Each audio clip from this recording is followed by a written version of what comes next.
लेकर क्या कुछ जानकारी सामने आ रही है?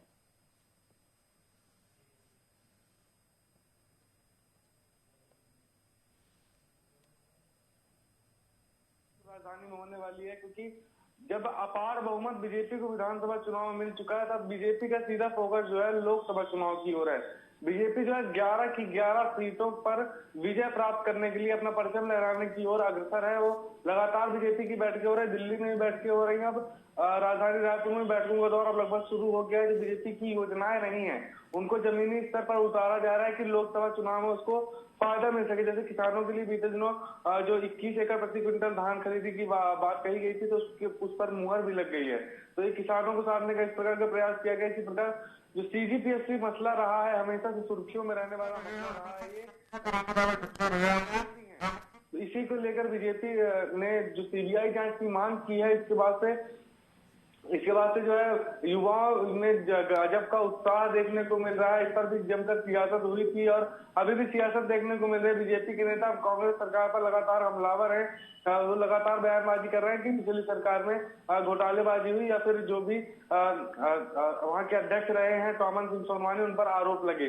तो इस प्रकार की चर्चाएं सुर्खियों में रही हैं। इसी के साथ आपको बता दूं कि जो जनसंपर्क से लेकर के अलग अलग विभागों के बंटवारे कर दिए गए हैं। इनमें जो जनसंपर्क के अधिकारी हैं मयंक श्रीवास्तव को उनको कमान दी गई है। अब वो जनसंपर्क के मुख्य कार्यपालन अधिकारी रहेंगे। और इसी के साथ जो है बंगले को लेकर भी छत्तीसगढ़ में सियासत एक बार फिर से देखने को मिल रही है। यूपी की तर्ज पर जिस प्रकार अखिलेश यादव ने बंगला खाली किया था, उस प्रकार उन पर आरोप लगाए गए थे कि बंगले से कई सामान चोरी हुई थी। इसी प्रकार की घटना रायपुर में भी देखने को मिली है।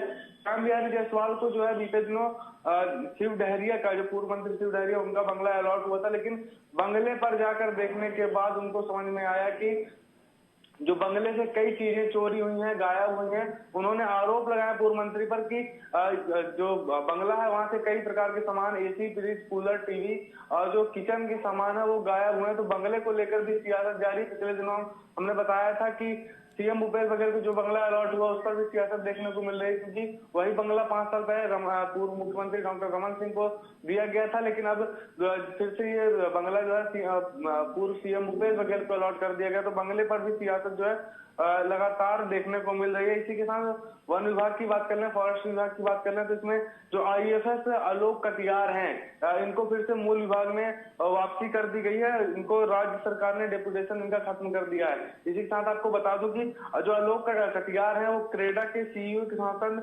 जल जीवन मिशन संचालक भी का अतिरिक्त प्रभार उनको सौंपा गया था। तो नई सरकार आने के बाद, लगातार सत्ता परिवर्तन होने के बाद बहुत सी चीजें बदलती हुई दिखाई दे रही हैं, जिसमें ये भी एक बात सामने आ रही है। इसी के साथ जो है और बड़ी खबरों की बात करने अपराध जगत की, तो एनएसयूआई के यूथ कांग्रेस के नेता के साथ 3 युवकों को पुलिस ने गिरफ्तार किया है।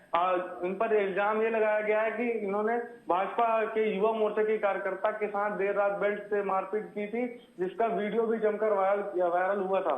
तो पुलिस ने इन चारों आरोपियों को फिलहाल गिरफ्तार कर लिया है। लेकिन जो यूथ कांग्रेस के नेता वो लगातार इस बात पर अड़े हुए हैं कि मैं वहां पर था ही नहीं और मेरे द्वारा इस प्रकार की कोई भी घटना घटित नहीं हुई है, मैंने किसी तरह घटना को अंजाम नहीं दिया है। इसी के साथ जो एजुकेशन की बात कर लें, तो जो शिक्षा मंत्री बृजमोहन अग्रवाल, नए नवेले शिक्षा मंत्री, उनको बनाया गया। तो उन्होंने भी बड़ी घोषणाएं छात्रों के हित में की हैं। और जो पर्यटन के क्षेत्र में भी उन्होंने बड़ी घोषणाएं की। उन्होंने शिमला में मॉल रोड, शिमला की तर्ज पर मेन पार्ट में जो है मॉल रोड बनाने का जो है फैसला लिया है। अधिकारियों को इसके लिए निर्देश भी दिए गए हैं। इसी के साथ जो 12वीं तक के स्टूडेंट्स को फ्री बुक्स दी जाएंगी। और जो 9वीं के छात्र होंगे, जो 9वीं के विद्यार्थी होंगे, उनको साइकिल देने की घोषणा भी बृजमोहन अग्रवाल ने की है। एजुकेशन से जुड़ी एक और बात कर लें, तो जो रविशंकर शुक्ल विश्वविद्यालय राजधानी का सबसे चलित विश्वविद्यालय है, सबसे ज्यादा स्टूडेंट्स वहीं पढ़ाई करते हैं। तो वहाँ पर परीक्षा की जो अंतिम तिथि है वो बढ़ा दी गई है।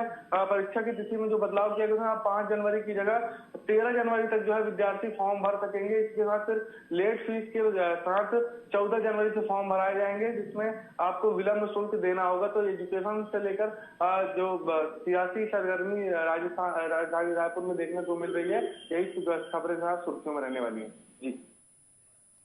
जी नितिन, तमाम जानकारियों के लिए आपका धन्यवाद।